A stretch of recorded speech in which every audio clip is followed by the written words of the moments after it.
बेला एक बहुत ही खूबसूरत और एक नेक दिल स्वभाव की लड़की होती है, लेकिन उसमें बस एक ही कमी होती है कि उसकी आवाज एक औरत की नहीं बल्कि एक आदमी जैसी होती है, जिसके पीछे कुछ मेडिकल इश्यूज होते हैं। उस वजह से वो आदमी की आवाज में बोलती है। लेकिन इस सब के बावजूद भी ऋषि नाम का लड़का उससे शादी करता है और उसे अपने घर ले आता है। ये देखकर सास रेवती गुस्से से आग बबूला हो जाती है। अरे कलमुहे, ये किस कलमुही से शादी कर ली तूने? अरे माँ, ये बेला है, मैं इससे बहुत प्यार करता हूँ माँ। और पंडित जी ने कहा है कि आज से सीधा 6 महीने के बाद एक बहुत ही शुभ मुहूर्त है, कि आज के बाद सीधा 6 महीने के बाद है शुभ मुहूर्त। इसलिए माँ, मैं क्या इंतजार करता, मैंने आज ही इससे शादी कर ली। नमस्ते माँ जी, आशीर्वाद दीजिए। बेला को आदमी की आवाज में बात करता देख रेवती के तो होश ही उड़ जाते हैं। हाय राम, ये क्या? ये औरत होकर भी इसकी आवाज आदमियों जैसी कैसे है? अरे माँ, कुछ मेडिकल प्रॉब्लम के कारण है बेला की आवाज ऐसी। सॉरी माँ, लेकिन बेला का दिल और मन देखो बहुत साफ है, और इसकी खूबसूरती के बारे में मैं क्या ही कहूँ माँ, मुझे तो ये बहुत पसंद है। अरे लल्ला, ये तूने क्या कर दिया? अरे टेंशन मत लो ना माँ, आपके लल्ला ने एकदम लल्लन टॉप लड़की से शादी की है। रेवती गश खाकर जमीन पर गिर पड़ती है। oh, no!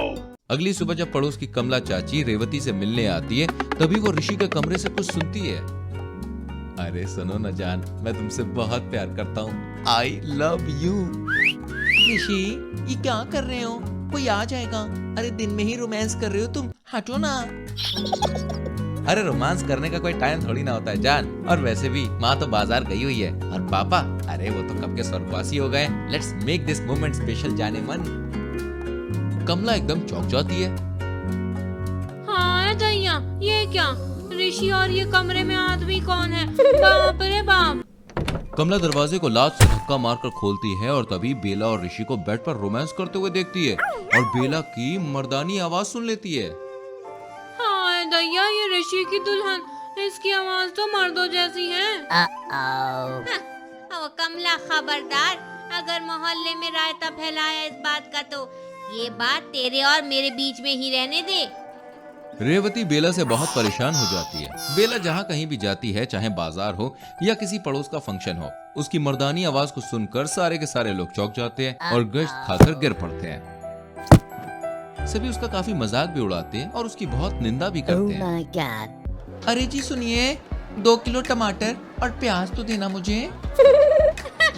अरे ये देखो, ये रेवती की बहू है, कैसे मर्दों जैसे बोलती है। बाप रे, पता नहीं कौन से कूड़ेदान से उठाकर लाया है ऋषि इस फॉल्टी पीस को। इससे तो किसी सर्कस में जाना चाहिए, शरीर से औरत और आवाज से आदमी। बेला को मोहल्ले वालों के कड़वे ताने सुनकर बहुत बुरा लगता है, और रेवती भी उसे खूब सुनाती है। अरे कुलटा कलमुही, करमजली, बेशरम कहीं की, मेरी इतने सालों से कमाई गई इज्जत को एक हफ्ते में मिट्टी में मिलाकर चकनाचूर कर दिया तूने।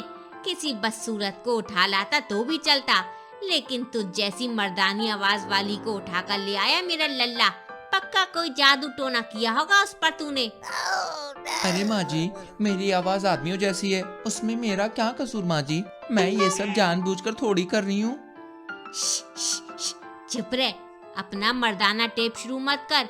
बरगद वाली चुड़ैल की भी तुझसे अच्छी आवाज होगी। मेरे कान से किसी दिन खून निकाल कर ही मानेगी तू तो। बेला की आवाज तो मर्दानी थी, लेकिन उसकी मर्दानी आवाज इतनी मधुर होती है कि सभी उसके दीवाने हो जाते हैं। एक बार मोहल्ले में आकर एक बड़ा सिंगर ऑडिशंस ले रहा था, और वहाँ पर बेला को गाना गाते देखकर सभी एकदम आश्चर्यचकित हो जाते हैं। Oh my God. हमें तुमसे प्यार कितना ये हम नहीं जानते, मगर जी नहीं सकती तुम्हारे बिना। बेला की मर्दानी सुरीली आवाज सुनकर बड़ा सिंगर उठकर तालियां बजाने लगता है। वाह वाह वाह, इनक्रेडिबल टैलेंट। अरे तुम्हारी आवाज भले ही आदमियों जैसी है, पर फिर भी बहुत सुरीली और माइंड ब्लोइंग है।